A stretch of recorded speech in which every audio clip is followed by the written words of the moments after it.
Hello, this is Stuart Seipel, the music director at St. Mary's Star of the Sea and Holy Savior Church in Ocean City, Maryland. This is a tutorial to learn the English text for the Crux Fidelis, or Faithful Cross.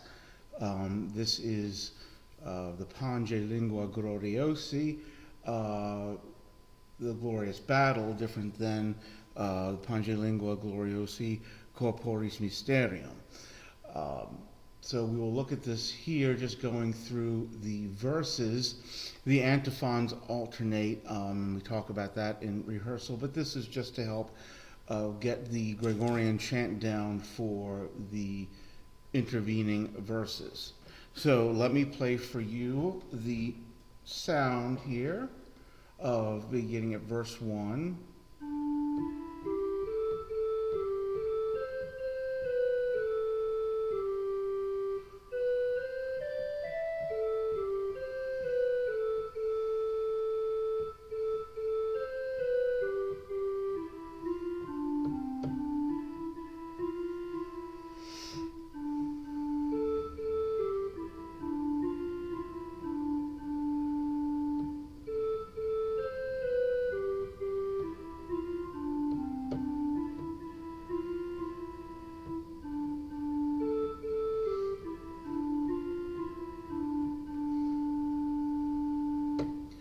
So this is actually a fairly complicated Gregorian chant. First, we note that, as in previous cases, where you see that tie line or slur line between two notes, that means that one syllable is going to have two notes, and we see that at the very beginning on tongue. And for the verses 1, 2, 3, and 5, you see there's a dotted slur line, and that means that for those 4 verses, you're going to have one syllable per note, one syllable with 2 notes. However, at verse 4, we see, therefore, when the appointed fullness. So that's just indicating that it might occasionally change. And again, I will explain this using these ideas of steps, skips, and leaps. But usually with Gregorian chant, there is some method, usually, that you don't have too many leaps unless it is somehow filled in either stepwise or with skips. And there are certain ways that skips are handled. Usually after you skip up, the notes come back down, or you skip down, the notes go back up. That's not always the case, but it's a general rule as to how these work. So the first phrase, we got stepping, then we skip up, then we have another skip, and in this case it comes back down. This next phrase actually has a lot of skipping complexity to it.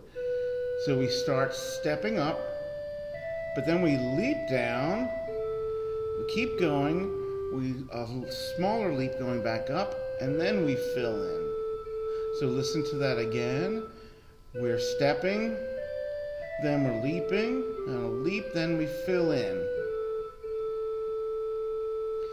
That third phrase, we have 3 notes on a syllable here, and it skips up, fills in, but then we skip down, and then we have another skip down.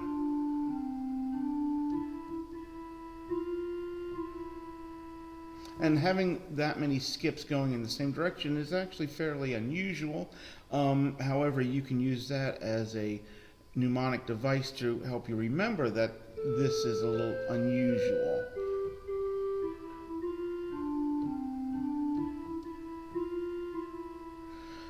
Now this fourth phrase, we have our big leap, and then we fill in with one little skip in there.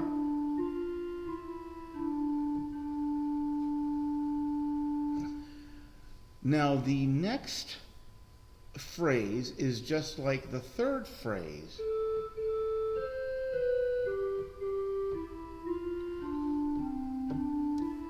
So the exact same music, and then this phrase is just like the fourth phrase.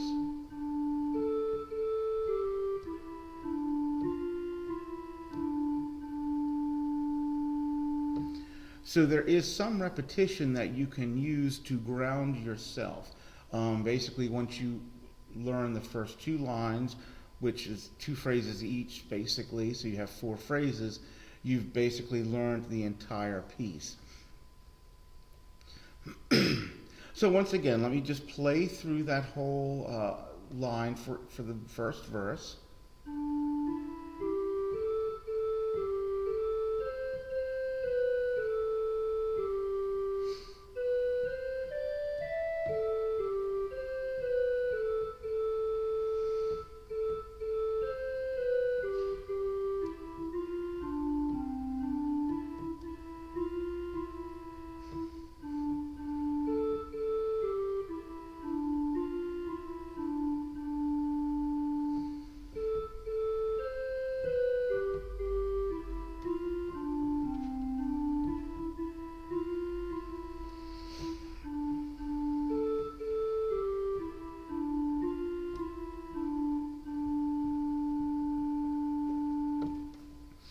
All right, and now I will add the text to line 1, and the note with line 1, as you see on Rios of Glorious in that first line, that's the indication that you're having more than one syllable put onto one note. So we will see how that happens.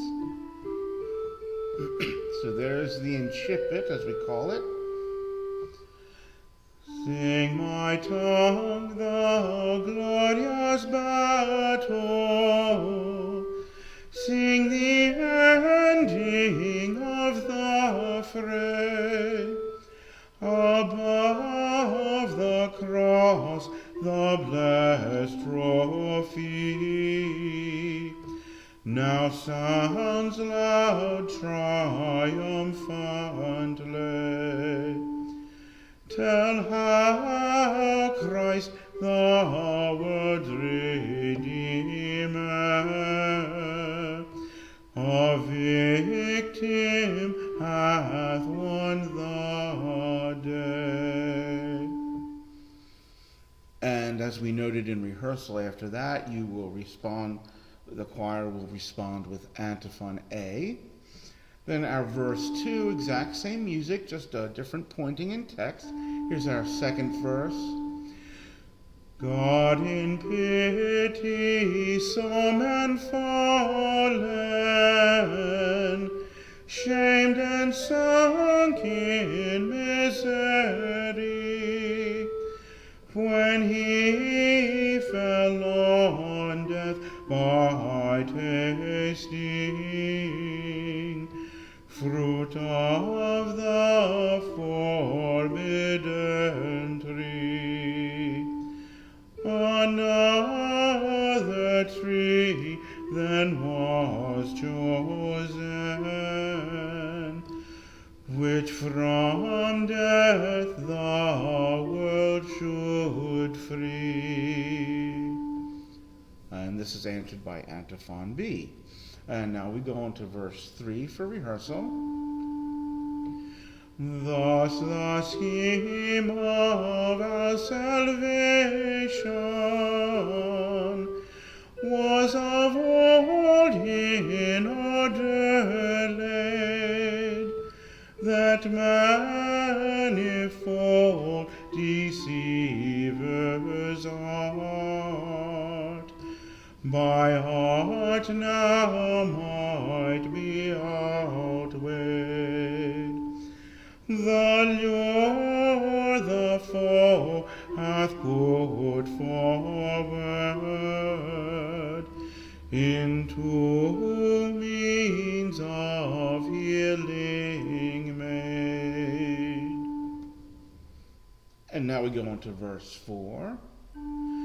Therefore, when the appointed fullness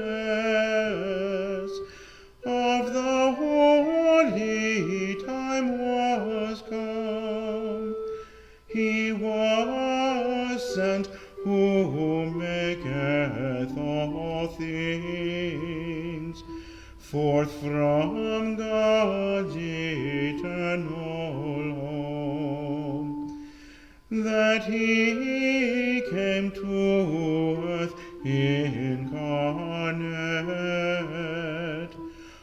offspring of a maiden's womb.